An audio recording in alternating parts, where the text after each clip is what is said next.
Property belonging to the Emfuleni Municipality was seized due to non-payment to the power utility. The municipality's debt stands at 2.3 billion rand.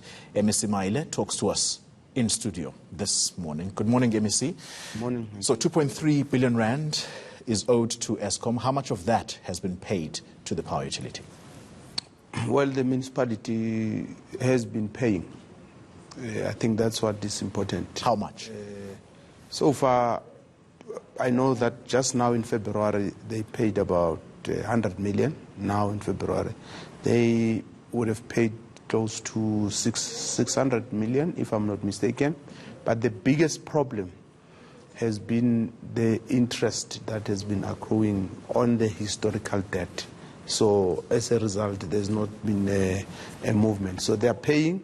But as they pay, there's interest on what they've been owing for previous years. Is there some kind of an agreement, therefore, that's being worked out to try and see that that interest does not continue to accumulate? That's why we have said we will have to intervene, and not just with Emfuleni only. I think I must say that the challenge, it's not just with Emfuleni, it's also with other local municipalities like Merafong, Mohali City. So our discussion with Eskom, it's not just going to be on Emfuleni, it's going to be on all these other local municipalities to help have a discussion that will hopefully make sure that we have a sustained and properly managed solution. MEC, much of the revenue that was collected or that is collected by Emfuleni was reliant on the municipality's electricity tariffs that are collected from large companies. Those companies are now paying Eskom directly. Why? Why is that? What happened? Well, not all of them. Some of them are paying Eskom directly, and that is another issue we'll be raising with Eskom. Well, that is the issue I would like to explore with you now. Yes. Why are companies deciding that they want to pay Eskom directly? Yeah, well, I wouldn't know.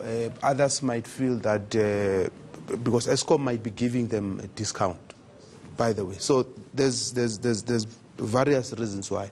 Eskom might be giving them discount, or it could be cheaper for them to buy through Eskom, or they might not be happy with the service of the municipality and all that. So it will vary from one municipality. Is it possible, MEC, that the municipality was being paid by companies, but the municipality failing, therefore, to pay Eskom the monies, and therefore companies suffer when the municipality is not connected to them? Well, it's possible. And that's why I'm saying it varies from one municipality to the next. And I wouldn't want to talk about things I don't know much about. What I know is that there is that situation where some of the big companies are paying Eskom directly.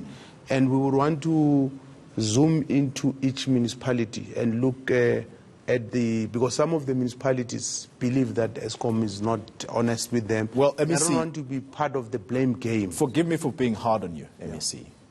You want I don't mind. You want to zoom into these municipalities to see the problems. I mean, the problem of electricity doesn't just affect the municipal officials who perhaps today don't even have furniture to sit on because property was seized yesterday. But the problem extends to the end user, that's the consumer, who probably are sitting in the dark right now because of the non-payment. Why is it that you are saying you are going to zoom in when you've been very quick to zoom into Tshwane, Johannesburg, all these DA-run municipalities? Yeah, no, don't be mischievous. We have been zooming on all municipalities, including these ones. We have. So maybe you should ask what is it that we have been doing. For instance, we have had meetings with all the mayors in all these municipalities.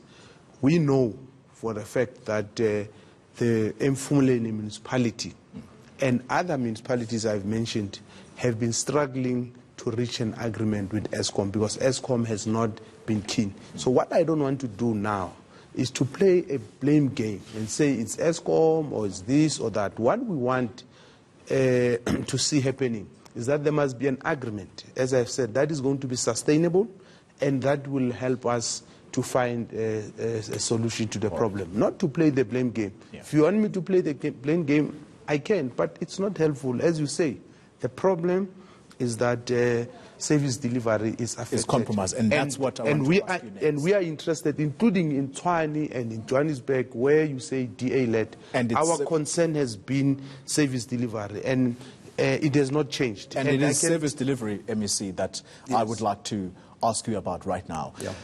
How compromised is it? You're saying in your own words that service delivery is compromised in Emfuleni as a result of this situation. What's the real impact on it? No, obviously, if Eskom does not come to the party, they switch off, and so residents are sitting in the dark, right? Well, I don't know. They're not. Eskom has not switched off electricity. That's why they've decided to repossess. So they've not switched off. If there's communities that are sitting in the dark now, it's because of the load shedding. It's not because the municipality has not paid and Eskom has switched them off. That's not the reason. MEC, quick one. I'm out of time. Yeah. The Tshwane matter. Have you received communication from the NCOP and from the Minister of Cooperative Governance on the letters that you wrote to them placing Tshwane under administration? The NCOP will respond to us. When? Well, remember there are 14 days. So I'm sure before the 14 days ends. And the Minister has responded to us. And we will tell you what the Minister has said. Why can't you tell me now? The response. No, because you are misbehaving, but otherwise I'll tell you what the Minister has said soon.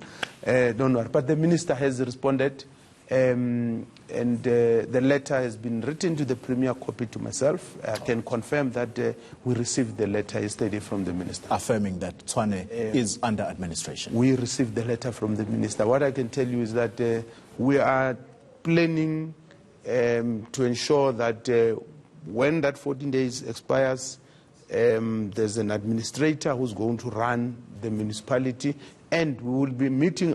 I'll be meeting with the IEC as soon as next week to make preparations for the elections. All right. MEC Lebogang Maile, Cooperative Governance in Gauteng. Thank you very much for your time.